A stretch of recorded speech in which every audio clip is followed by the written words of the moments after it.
Hello, and today we'll continue with Chapter 1 of Heart of Amethyst.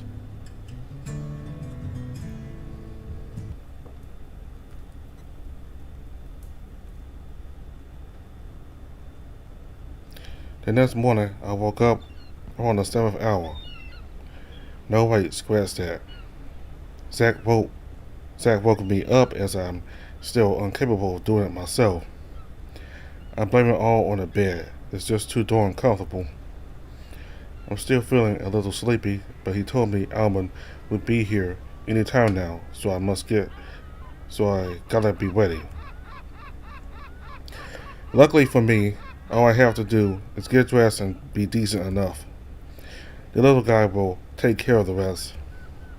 He already washed my dirty clothes and arranged my full schedule for the day. He's really working hard. He's really hardworking and organized. But Master, Sir Almond is already here. Shall I let him in? The little dog sadly pokes his head through the door, not daring to look at me and the eye as if I would eat him or something. I've told him like 5 times not to call me master and stop being so uptight, but that would go against all the principles he's been taught. Or that's what he told me. At this point, I just leave him be. No point beating around that bus. Thank you, Zach. I'll be there in a minute. He nods and without saying another word, closes the door. Maybe I should try to teach him how to relax a little. He really needs it. As a matter of fact, he's still beating himself up for yesterday's ghost fiasco. No matter how many times I've told him that it's fine. Still, I haven't asked him how he did it. Maybe I'll do it today after training if I get the chance. For now, I just need to focus on the day ahead of me. I look at the door, then take a last deep breath as I walk towards it. Better get started.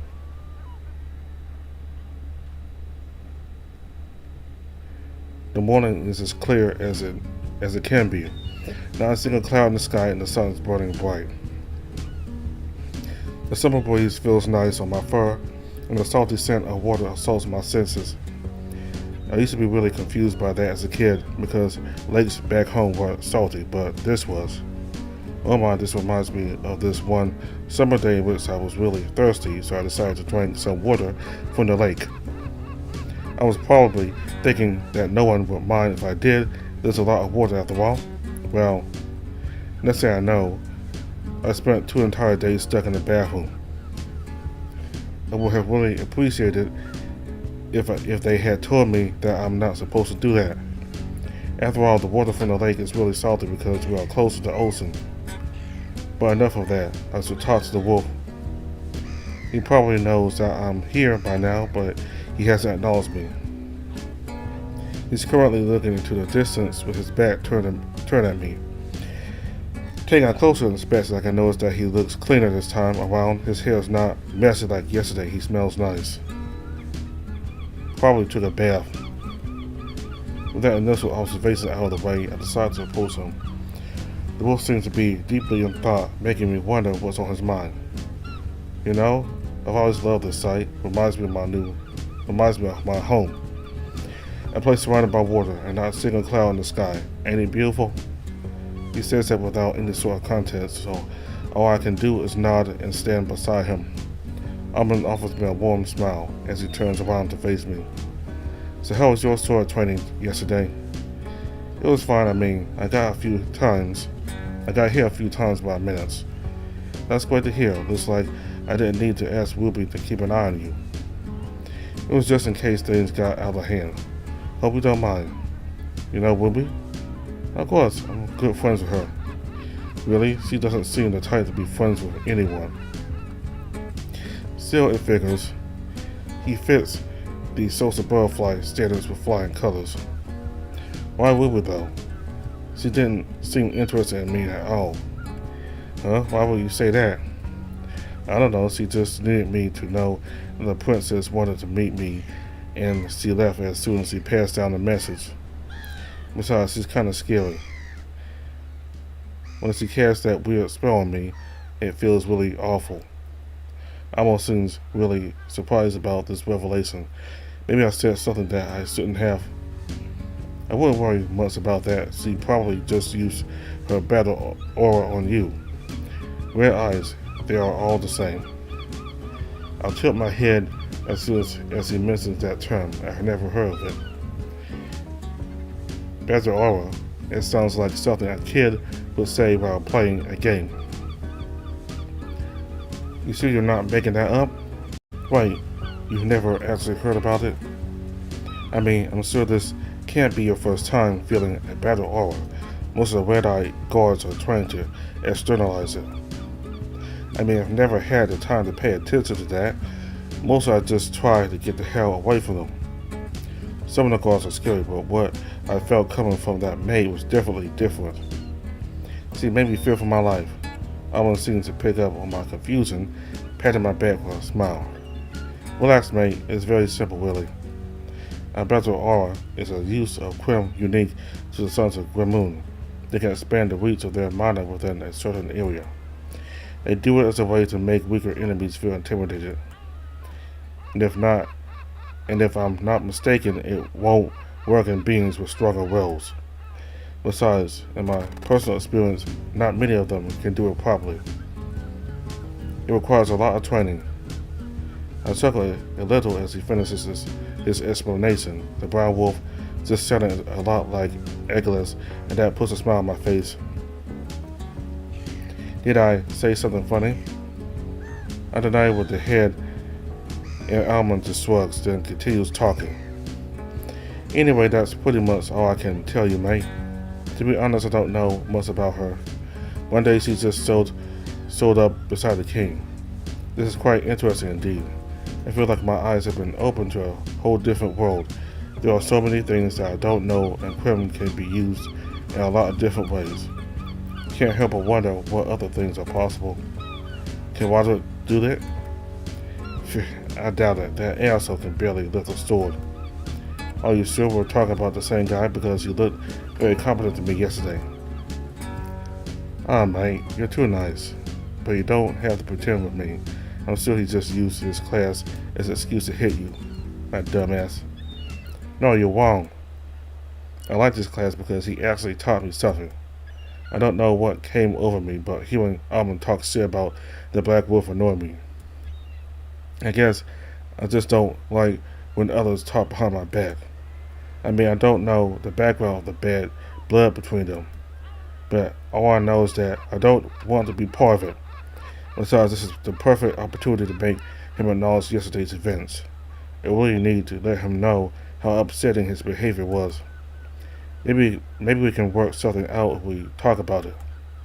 Or maybe we won't. But either way, I'm not letting this go. Oh yes, about that. I'm really sorry, mate. I'm actually kind of shocked to hear him say that. I figured he would just brush it off like he did yesterday. But he's actually acknowledging his mistake. I guess I was just testing the waters with you.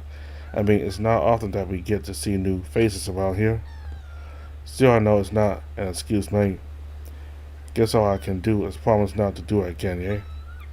I'm really sorry, mate. For real. Didn't mean to upset you like that. His ears go down as he says that. And those puppy eyes. Goddess, this guy is something else. I'm not sure if he does it on purpose or not. All I know is that it's working. Either way, can we start over? I decided to give his words some thought, trying to figure out if he was being honest or not. I mean, I have no real reason to forgive him, but at the same time, I don't really have a reason to do otherwise. Is it really wise to stay angry at the only guy who has been treating me nicely from the start? And don't get me wrong, what he did was clearly inappropriate, and he crossed a line that is not supposed to be crossed, at least not so fast and not with someone you barely know. But he seems sincere with this, and I don't want to get on his bad side by being an ass. As long as he keeps that promise. Really? He excitedly jumps in place and smiles warmly, clearly excited by my answer. His tail is wagging like crazy. He looks like a little kid who's just been given a candy. But as soon as he sees me looking at him, he changes his behavior again and goes back to his chill and easygoing personality. trying to act as if he didn't nearly trip and fall. Still, his tail keeps wagging. I won't. Don't worry, mate. I'm a man of my word. You are not going to be disappointed. Unless you change your mind, that is. Roll my eyes and say nothing else. No use in keeping that conversation alive. This is better. It's weird seeing him all serious. I'm glad we saw that out. We remained in silence for a short while. The both of us unsure about what to say next. Anyway, when I go practice, this time I'll probably teach you some of the good stuff. He's the first one taught to talking, and I smile back at him, nodding. He takes that as his cue to turn around and begin walking down the stairs. I soon follow, but not without sparing a last glance towards Zach's door. I hope the little guy is doing fine.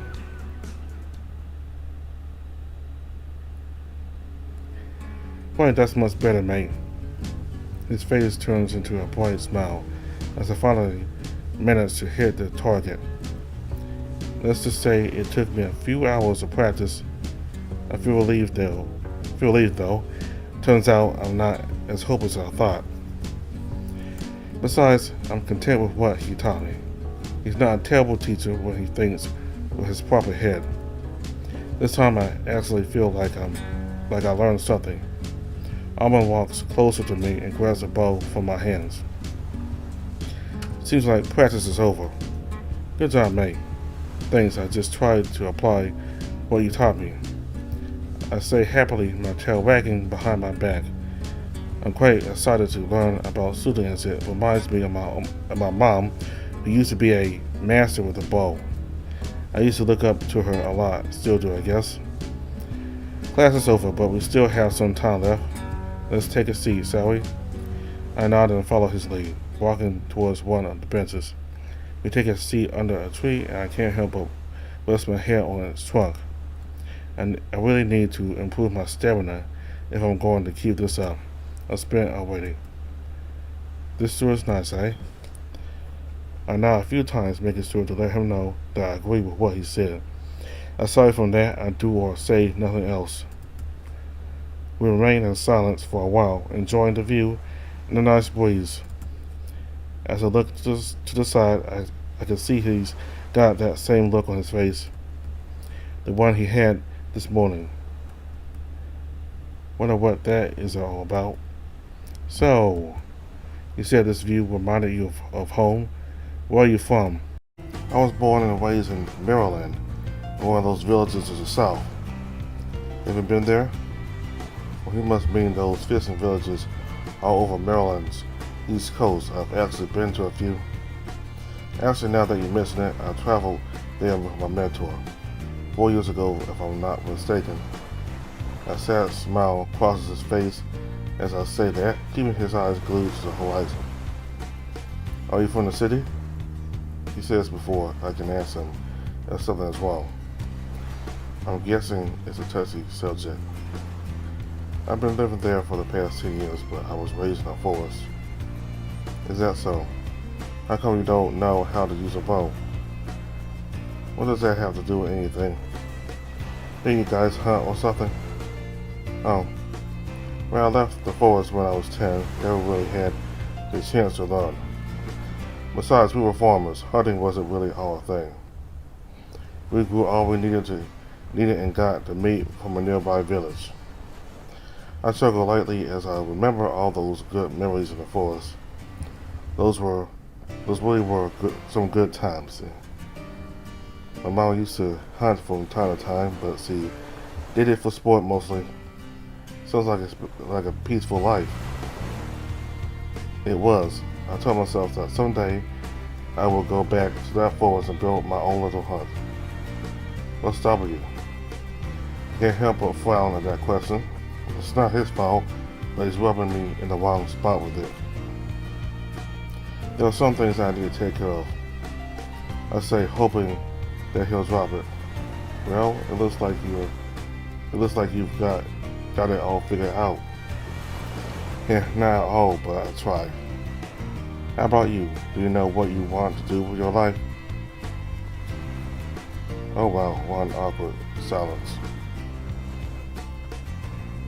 I don't think I have an answer for that, mate. You got me beaten. Oh, this is weird. For once, I feel like he's being honest with me. I can't be sure 100%, but this is the only time I've seen him smile so sincerely. Your idea of having your own hut doesn't sound so bad, though. Mind if I tag along? Immediately, my cheeks grow red as I can't stop my mind from wondering the many implications of that phrase. I try to come up with something else to say, but I find it hard to do so. Maybe I should ask something about him.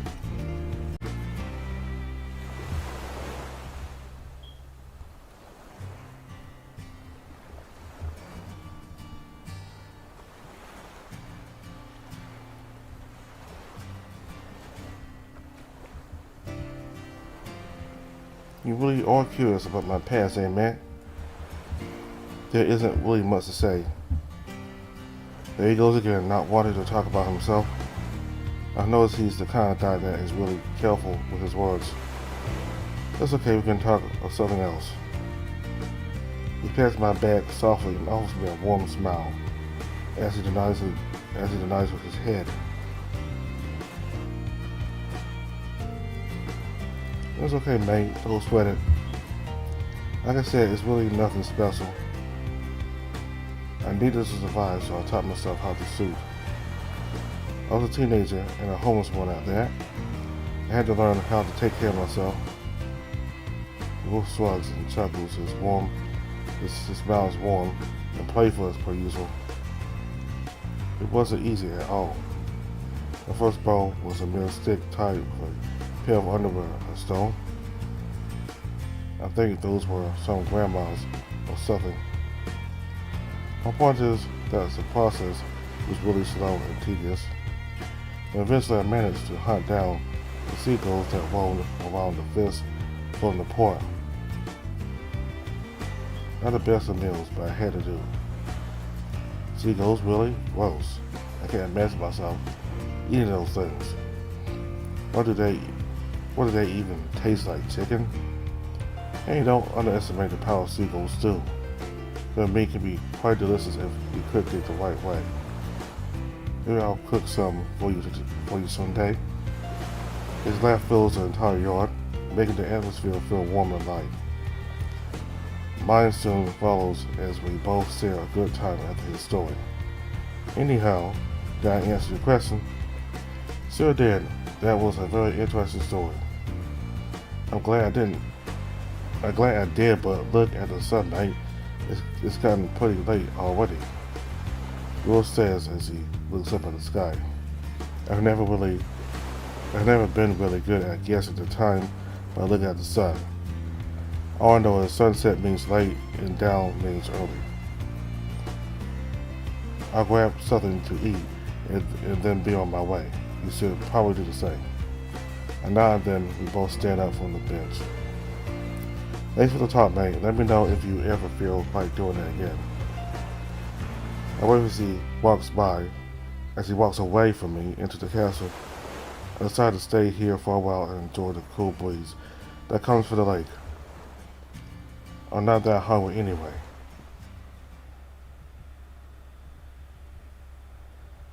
There are things that you can get used to with time. Like a bed or a new schedule. But walking up these stairs don't get any easier. Would I be an ass if I asked for another room? Would they even give me one? I might have to take my chances. Have you been doing the exercises that I recommended? I can see Echolas and Zack standing in the middle of the hallway. And judging by their expressions, they seem to be talking about something serious. So I try not to disturb them by hiding behind a wall. And no, I'm not eavesdropping. This is a mere coincidence. No, sir, I'm really sorry. I've been trying that meditation that you suggested, but it'll work, Zack. Just give it another shot. And this time, do it as I say. Or is it that you want your master killed? Wait, his master? But isn't that me? Wait, hold up. There's no way that little Zack is plotting against me, right? No, I would never dare to harm my master. Besides, Master Ellie has been really nice to me. It kind of chuckles lightly, and Zack's cheeks turn a little red. Clearly, embarrassed to be called out like this. I'm sensing some big bro vibes coming from him right now. Do as I say and you'll get results. Are we done here? Yes, sir. Please don't let me keep you for longer. Have a good day. He says sadly and then walks away towards his room, vanishing behind his door a few seconds later. Soon enough, all there is left to hear are the chirping sounds of the morning birds in the window.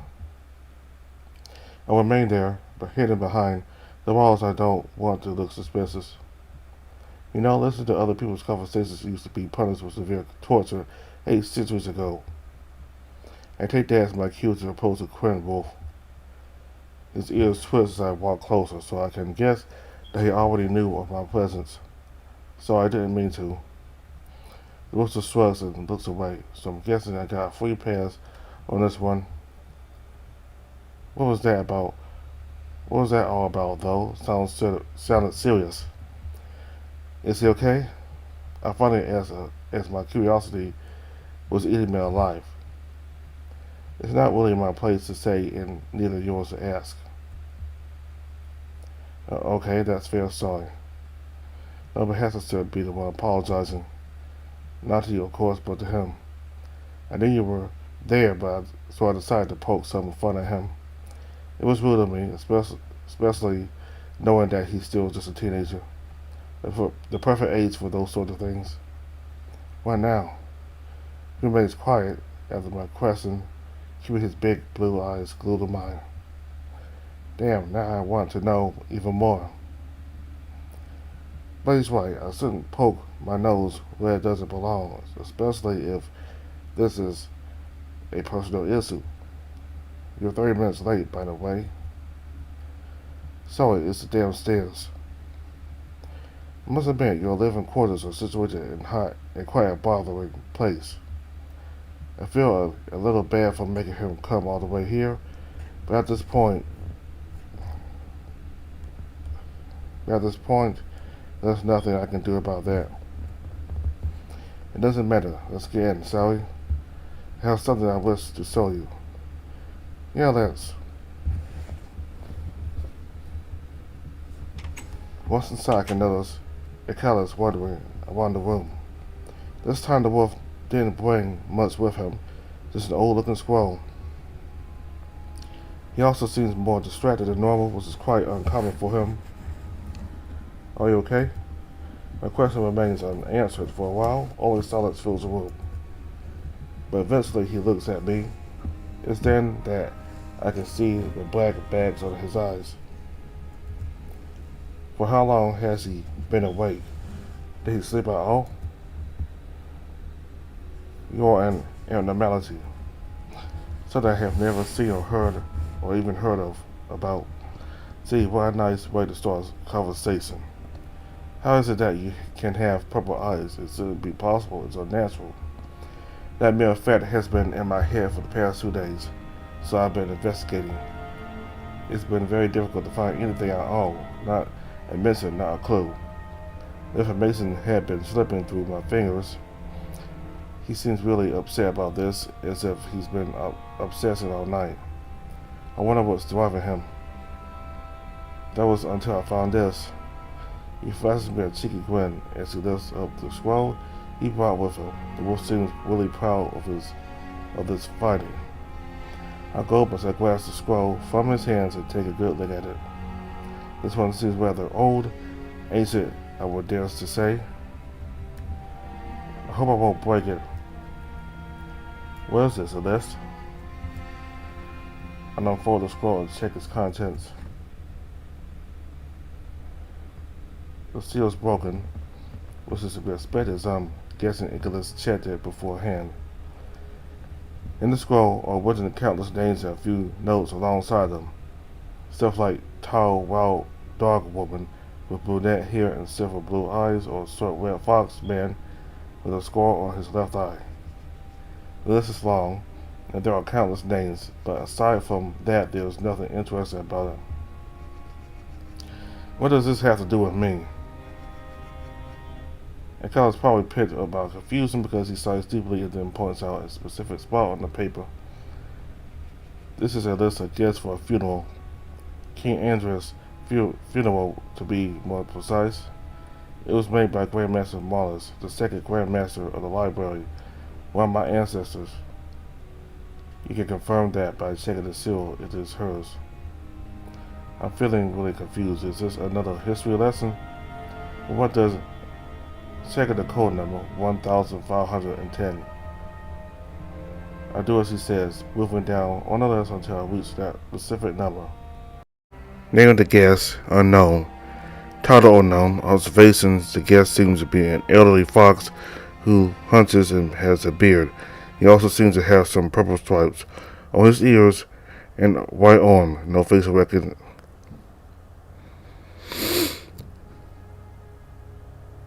Name of the guest.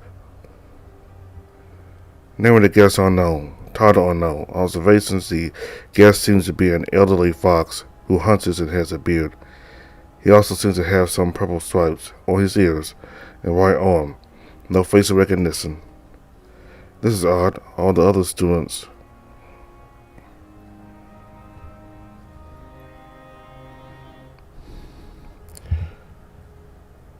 Name of the guest. Unknown. Title unknown. Observations, the guest seems to be an elderly fox who hunches and has a beard. He also seems to have some purple stripes on his ears right and right arm. No facial recognition. This is odd. All the other attendants are well described and accounted for, yet this is the only one missing its name. Marlis used to be well known for her stubbornness, so I'm willing to bet someone told her not to know this guest. She decided to leave a note to herself either way, as she prided herself about doing her job perfectly. At first, I was about to discard it as a silly discovery, but then I remembered a certain fox who also bears marks as the ones described here. Marks just like mine. The wolf nodded as he scanned my body from top to bottom, paying close attention to the marks on my right side. He's a little bit too close for comfort. His soft hand goes from the top of my shoulder to my elbow, remaining still on my bicep for a few seconds.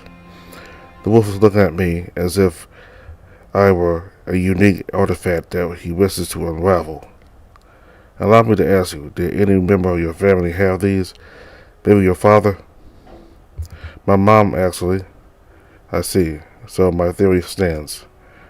This is a trait passed down within your family.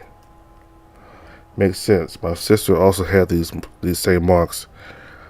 Oh, and I didn't have all of these when I was born. Some appeared with time as I grew up. Does that help? Not really. Why? It's just that the fur pattern is something passed from the parents to their kids.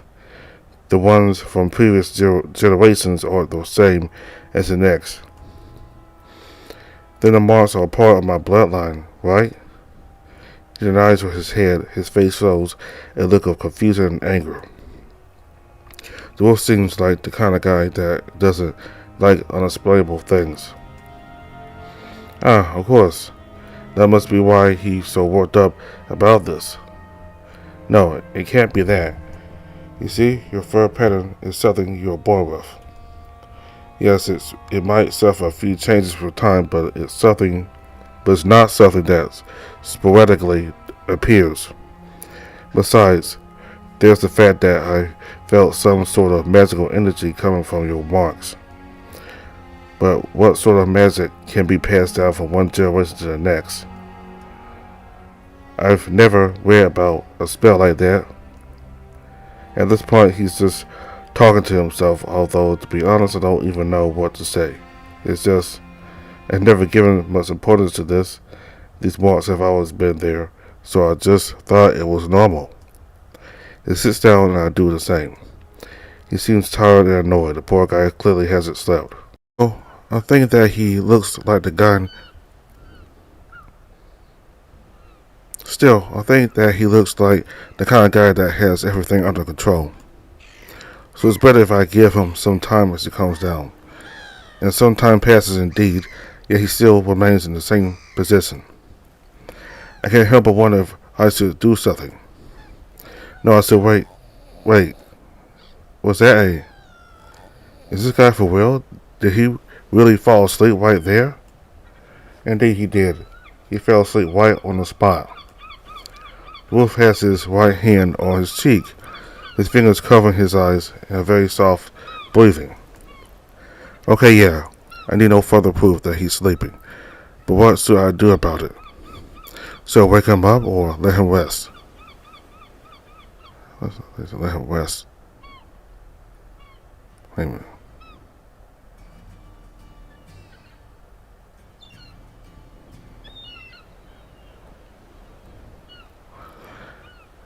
I think I'll be doing him a favor by letting him rest. God lets us know he needs it.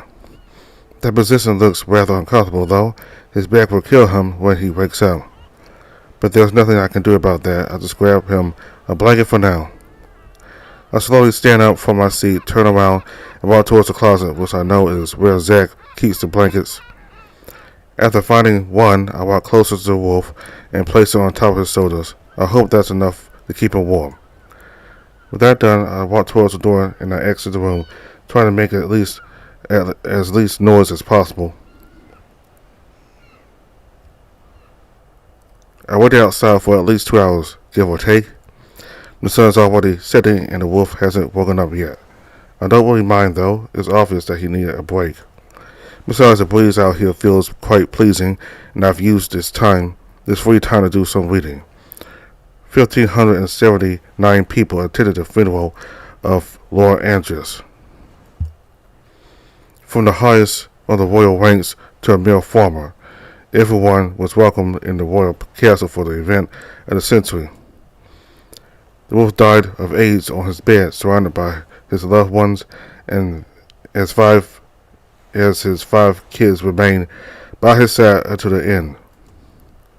Well, that's what it says in here. As it turns out, this isn't only a list. There's a speech written at the end of the scroll. Probably a few words of sorrow that the Grand Master offered to the grieving family of the deceased king. I traced the surface of the paper with my fingertips, and it feels so old and rusty. Where the heck did he find this? He must have spent the whole night searching through old papers and books. He really is a Grand Master, just a stubborn wolf. Although I can't imagine what I would do if I was the Grand Master. Having all that information must be pretty neat, but at the same time a little scary. Knowing the truth of the world, any normal man would go mad. That's probably why he's so obsessed with knowing everything. I took at that thought as I looked into the distance, where I see the sun setting in the horizon. I wonder if he plans to sleep even more. The dark circles under his eyes look pretty deep, so I bet this nap will do him some good. Besides, I could use the time to practice with the sword myself. I'm sure Roger will be impressed if I do. Okay, that settles it. I'll give my sword practice an early start. With that in mind, I knock on Zach's door. A few seconds pass by before the tiny dog steps outside of his room. Yes, Master? Zach, hey, I need a favor. Nicholas is currently sleeping on my desk. Make sure he's comfortable and that no one bothers him, okay? I'll be going to the backyard for sword practice. Can you do this for me, please? He nods a few times as I explain what I want him to do, remaining quiet as he waits for me to finish my request. His wagging tail shows me that he's eager to do what I say. He really is a good boy. Oh, and make sure to give this back to him when he wakes up.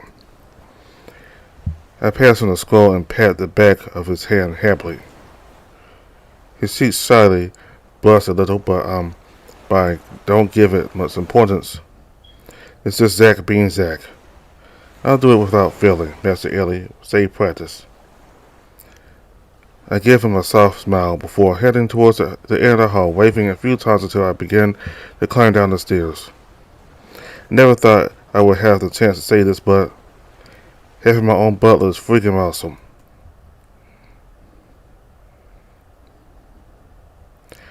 By the time Roderick reached the training grounds, I've had a few minutes of practice with the sword. I tried to apply what he taught me yesterday, the whole posture thing and the blocking. And no, I'm not trying to show off in front of the wolf. Where will you get that crazy idea? Been practicing. Without breaking my stance, I nodded a couple of times and he responds with a nod of his own. It's good enough, but I have something else in mind for today. Come follow me. The wolf says nothing else and walks past me towards the other end of the field. He doesn't turn around or wait for me to say anything. Come what? Move your ass. He yells at me as he notices that I'm not moving. Gee, why does he always have to be so rude? We've been walking for at least 20 minutes as per usual. He's not very talkative, so I'm left alone with my own thoughts. Red Rose Island is a very unique place now that I think about it. The west side of the sword connects with the lake, but walk enough to the east and you'll be met by the sea. Actually, I think that's where we're going. He has taken me to a lonely side of the beach that I've never seen before. There are a few rocks silently poking their heads out of the water, and the sand is darker on this side. The waves hit the rocks with a lot of force, making the water splash all over the place. Looking up, I can see the fortress and its huge towers, which are hanging on top of the cliff. Seeing the castle so high up makes me feel really tiny. The wolf finally stops, but he doesn't turn his back to me yet. Can't help but wonder, what are we doing here? What is training he's got in mind? I really want to ask him, but I should wait patiently for him to speak. Yesterday, when I trained you, I noticed something.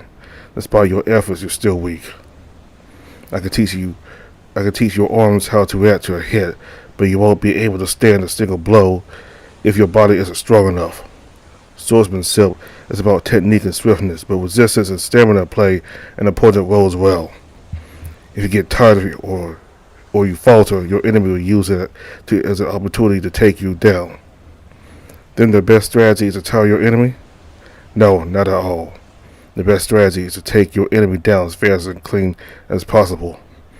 That will happen if you're stronger or more skilled. Still, there will be enemies with your same level. So you must be ready to take them down by force if necessary. Roderick crosses down and draws a circle in the sand in front of me. There are 4 pillars that make a great warrior. He divides the circle in 4 equal parts and then draws some strange symbols on each segment. Strength, adaptability, technique, endurance. Imagine this as your inner self. These 4 are flames that you must feed. That way, they will become. Following that logic, what do you think is the best option for someone else? Following that logic, what do you think is the best option for someone whose flames lack wood? Feed them right, make them brighter. At first, that would seem like the obvious answer, but don't be an idiot. If you place the wood equally in all these flames, you'll be nothing but an average warrior. Because there is always one flame that didn't ignite from the start. Maybe your body isn't strong enough, or you suck at learning new techniques. My point is, in this scenario, the safest bet would be to feed the other flames. That way they'll make up for the missing one. Just by looking at you, you clearly lack strength. And that's something neither you or I can change. A bigger enemy will always have that advantage over you. This whole thing is such a Roderick thing to do. Even as he tries to be a good teacher, he can't help but insult me somehow. At this point, I just find it funny. Yesterday, I trained you as if we were equals, but today I've noticed that I need to train you differently if I want you to improve, of course. He didn't have to say it like that, but he's got a point. I'm smaller than most males, and I've actually tried to build up muscle. My physique comes from the many travels that Mrs. Biscotti and I did back in the day. Now that I'm missing it, I have some decent stamina thanks to those. There were days in which we had to walk for hours and hours without a rest. Either way, I'll come up with some ideas for your training, so you're not completely doomed. I nod to that, feeling a little inspired by this pep talk. He may be an asshole sometimes, but he's making me feel hopeful. Maybe I'm not as weak as I thought. So, what are we doing here? I'm sure you can guess what. He points. He spots towards the. He points towards the sea.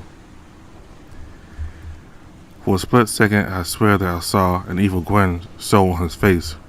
Either way, I turn around and take a look. The waves are huge, and they are crashing against the rocks with a lot of force. There's no way he wants me to. I'll freaking die.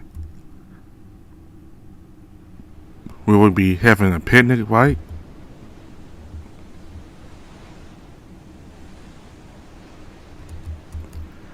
He doesn't seem to find my joke amusing at all because the wolf just raises his eyebrow and grunts. Don't be stupid, Runt. We're here to train your endurance. We shall practice by the sea. Yeah, this guy is planning to kill me. He's going to make it look like an accident. This was his plan all along. Say that sweats off your face, Runt. It'll all be fine. Fine? Are you insane? Have you seen the sea? It'll crush me. That's the point, Runt. The wolf yells loudly as he crosses his arms. He seems really pissed by my reaction. Can you blame me? Of course it'll knock you down, but I'll be there, so you'll be fine, Runt. Still, it's your decision. If you want to be a coward and leave, then fine by me. I have more important things to attend to anyway.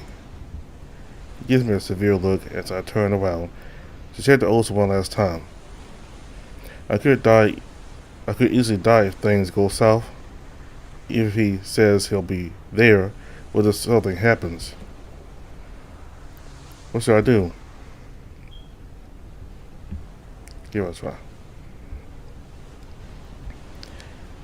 Okay, let's think this properly. So far, Wadsworth's methods have been unorthodox, to say the least. Last time he hit me really hard with a stick. Multiple times, mind you. But oddly enough, I feel like he really does it with purpose. I mean, yesterday was my first day ever grabbing a sword, and I didn't do half bad. So maybe, and just maybe, I should trust him with this as well. And don't get me wrong, I'm scared as hell, and I have no reason to trust him. Call it a hunch. Gulping, I nodded a few times as I let him know that I'm willing to do it. And to that, he just nods back. Good. Looks like he grew some balls. The wolf takes off his shirt and his boots. He then hangs them on a tree branch, making sure to leave them out of the sand's reach. I do the same, but to be honest, I don't care that much about the sand, so I just leave them by the beach.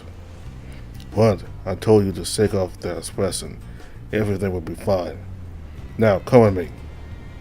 He turns around, giving me a nice view of his broad back. Maybe agreeing to this wasn't such a bad idea after all. No, Ellie, stop. This is just the heat talking. I need to focus.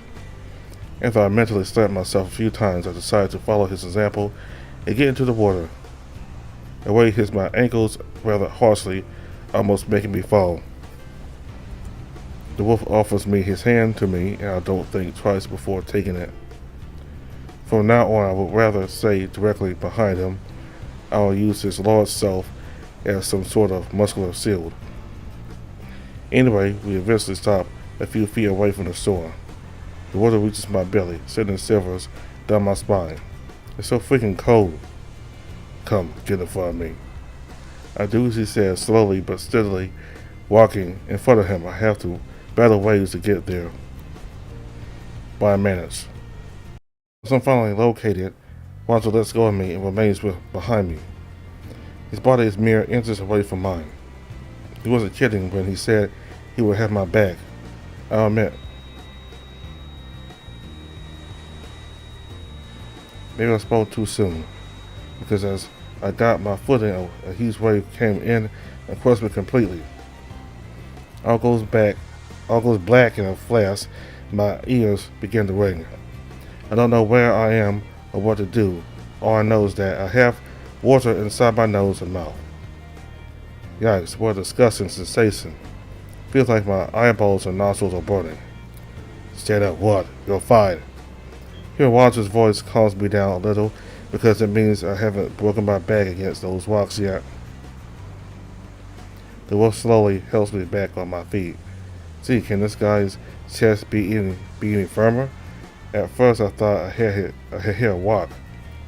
Are you sure this is the best way to improve my resistance? Would you prefer to hit me some more with that stick? I try to joke around as it sometimes helps with the pain. Sometimes, as lovely as that sounds, this training is necessary. So man up, what? We're not done. Those are the exact words I didn't want to hear. Luckily for me, the wolf doesn't push me off his chest or forcefully makes me stand up. Roderick is being oddly patient about this whole thing, giving me enough time to catch my breath. What's more impressive, though, is that the wolf doesn't move an inch even after being attacked by countless waves. What is he really made of?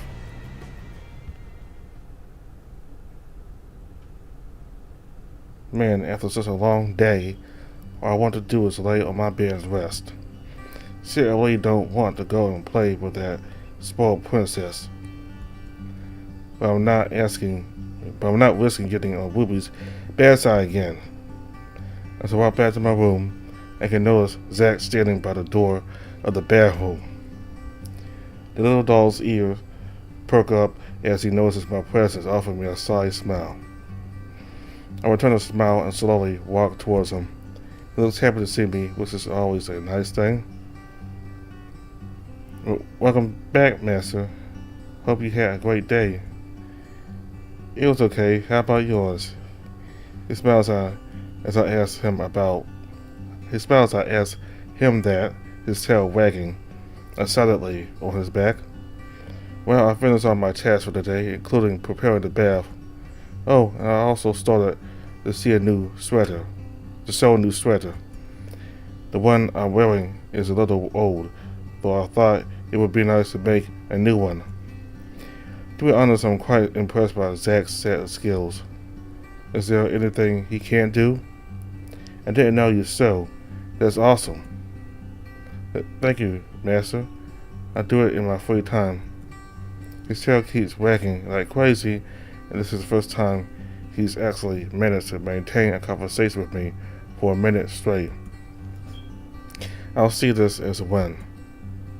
Hopefully he's starting to feel more comfortable around me. By the way, Master, Madame Ruby came by early. She just wanted me to remind you that the princess doesn't want to be left waiting. I told her that you would meet her when you took your bath. Or I thought about saying that. He whispered that last part to himself, sighing away as he did so. Can't really blame him. Ruby can be pretty intimidating. Thank you, Zack. I'll go ahead and take a bath then. It seems that this time, there will be nothing separating me from a relaxing time in that heavenly bathtub. And I'm planning to really enjoy it. The thought alone makes my body shiver and my neck first stand. So, not wanting to delay it further, I give Zack one last smile before entering the bathroom. Once inside, I make sure to lock the door behind me as I don't want anyone to walk in on me and my naked self. There was this one time when... No, never mind. Sad memories are meant to be forgotten. Anyway, after double checking that the door is locked, I decide to take a look around the room and admire Zack's handiwork. I have to give it to him. He did an amazing job cleaning this place up. The walls and the tub seem to have been polished to perfection. The tub looks as smooth as marble. Actually, scratch that. This is really marble. For a second there, I forgot who I was dealing with. This is the King's Bath. Of course, they will have the real deal in here. As I continued my inspection of the room, I noticed that all the bathing products had been organized by size and the towels hanged in their respective places. The whole room also has a nice smell to it. Lavender, if I'm not mistaken, is coming from the water, so I guess Zach placed one of those fancy bath products in it for me. Now that I think about it, lavender used to be my mom's favorite flower. That brings a smile to my face as I can't help but reminisce. I wonder if Mother would have liked to wash herself in a place like this. I slapped myself on both cheeks for good measure. Stop that, Ellie. There's no use in thinking about stuff like that. She would have wanted you to enjoy this moment. As my mind comes back to reality, I find myself looking straight to the mirror.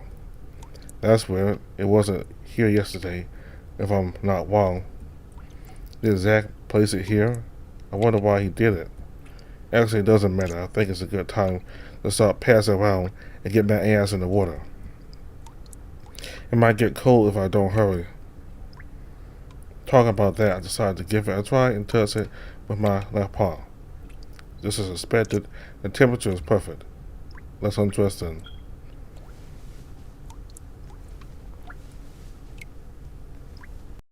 I take my shirt off, then my pants and lastly my underwear. I curl them all into a ball and throw them in a corner. I then take a deep breath as I throw myself inside the tub. I try to enjoy the feeling of warm water to the fullest as I submerge myself into it. This is something I can definitely see myself getting used to. It's just way too good. Back at Yadnir, the best place to take a bath was the cold, freezing lake, which is filled with algae in spring. See, you would get out of that water smelling awful.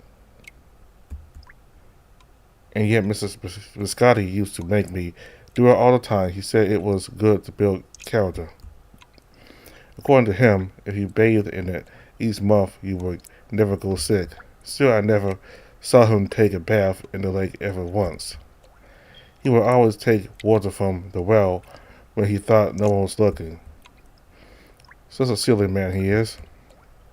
Dang it, I bet he's worried sick. I hope my letter reaches him. I need to go back, one way or another. I can't leave him by myself. I'm the only family he has. The king said I will be able to leave sooner than later, but I can't help feeling anxious thinking about it. Where will that be? For how long will I be forced to stay here? I mean, I can't really complain. They've given me my own butler and all. But still, maybe this was his plan from the beginning. Luring me in until I wouldn't want to leave. But what would his purpose be? That's the question that has been stuck in my head ever since we had that talk. I try to ignore, but I just can't. He must have a reason. But what could the reason be? What does he want with me? I'm sorry, not wanting to think about it any longer. That's an issue for future Ellie. Present Ellie should just be trying to enjoy a relaxing bath. Let myself get dragged into the water. Seems like I managed to bring my mood down. Many thoughts fill my head at once, and all I can do is stare blankly into the room. It's not like I can do anything to improve my situation. I'm stuck here. Or that's what I say to myself as I'm feeling hopeless. The droplets of water fall back into the tub, making a nice and relaxing sound. This is really odd. All of a sudden, I feel like this is not real at all.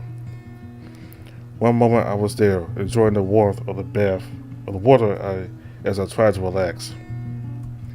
And the next moment I'm just here, existing. Sometimes I wonder if I did die that day. Back in the forest, my heart pierced by the dagger, bleeding my life away. That is a thought that haunts me in my lowest moments. Maybe next morning I'll just wake up in that pool of nothing. Maybe that's the real me, and this whole thing is just an imagination. I live in a lie, because I don't want to be alone, left in the dark. That scares me, it really does. crap, I'm doing that again. I really hate when this happens, but sometimes I just can't help myself. It's one of the many reasons why I don't like being left alone. My thoughts just eat me alive, as if my brain was my biggest enemy, and I didn't know why. Maybe I should try to focus on something else. Remembering the good things in life usually helps, so I'll do that. I picture my life in the city with Mr. and Mrs. Biscotti. Those two have really been my support throughout these years. I've been lucky enough to have had two wonderful pairs of parents. They've given me all I could have wished for, and I'm grateful for that.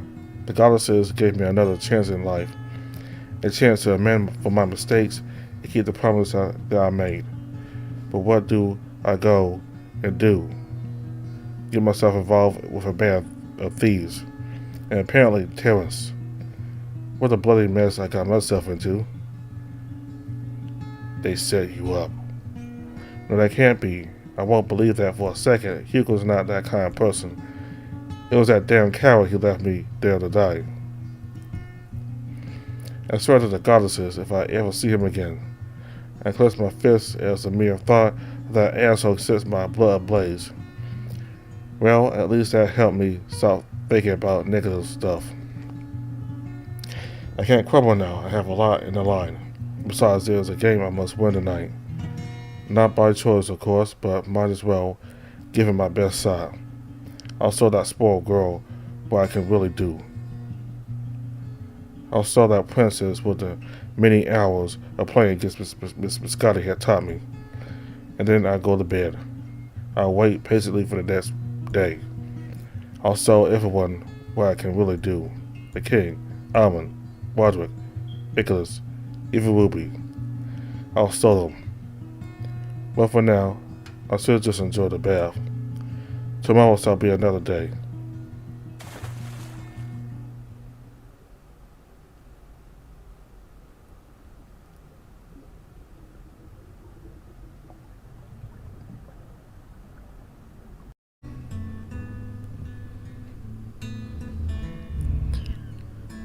About the king, I believe he has his reasons for having Ellie here at the castle.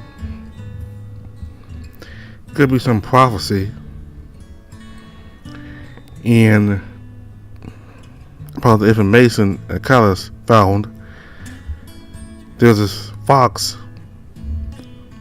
back when King Andreas ruled. He attended King Andreas' funeral, which is thousands of years ago, and the list itself had the names of all the participants, but the name of this particular person, this fox with purple markings on him, his name was omitted. They didn't want anybody to figure out who this person was. So whoever came up with this list, they wanted to keep this person, this fox with purple markings, they wanted to keep this person a secret. Could have something to do with it going against church doctrine. This has something to do with it going against the doctrine of the church, and that maybe there could have been like a fourth goddess that nobody mentioned, or I don't know, maybe it's a fourth goddess, or maybe this, because there's three goddesses in each person. There's three eye colors based on those three goddesses, but could there be a fourth one with Ellie's eyes being pink? Or maybe he has the qualities of all the goddesses in him. Pink being him having all the qualities, all three qualities of the three goddesses. So that's what I'm wondering.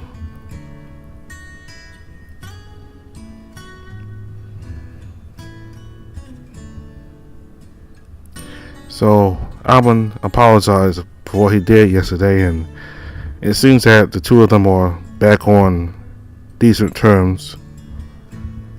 and Ellie even defended Waldrick when Armin basically talked negative about him, and that Waldrick taught him stuff while Armin just practically did nothing the other day except grope him. So that was nice seeing Ellie defend Waldrick despite Waldrick being cold to him. Despite the coldness he's received from Waldrick, he still values him and has respect for him for his combat skills and his willingness to teach him despite him not liking him all that much. Okay, so we'll start chapter 2 next time. This is the end of chapter 1, and we're going to play with a princess. So thank you all very much for watching. Goodbye.